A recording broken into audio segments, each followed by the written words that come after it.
আসসালামু আলাইকুম। আমি ডাক্তার আনোয়ার রহমান, ল্যাপারোস্কোপিক এন্ড হেমাটোপেডিক সার্জন এবং স্পেশালিস্ট হার্নিয়া সার্জন। পিত্তথলি পাথর থেকে কি পিত্তথলি ক্যান্সার হতে পারে? জি হ্যাঁ দর্শক, আজকে আমরা এই ভিডিওটিতে অল্প সময়ের মধ্যে জেনে নিই।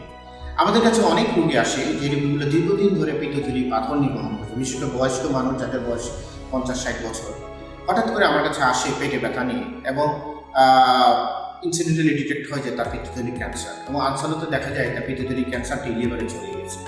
ভদ্রলোক হিস্ট্রি দিল যে সে দীর্ঘদিন ধরে তার পিত্তথলি পাথর এবং সে পিত্তথলি পাথরের জন্য বিভিন্ন ধরনের ওষুধ খেয়েছে কিন্তু সার্জারিতে যায়।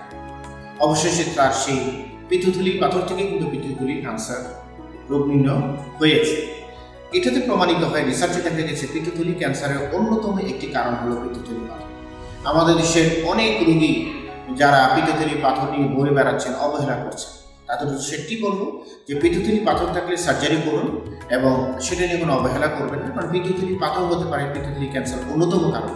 আর যদি পিত্তথলি ক্যান্সার ধরাই পড়ে যায় তাহলে কিন্তু রেজাল্ট খুব খারাপ। কারণ পিত্তথলি ক্যান্সার হচ্ছে আমাদের শরীরের মধ্যে সবচেয়ে খারাপ ক্যান্সারের একটি মৃত্যুঘাতী ক্যান্সার।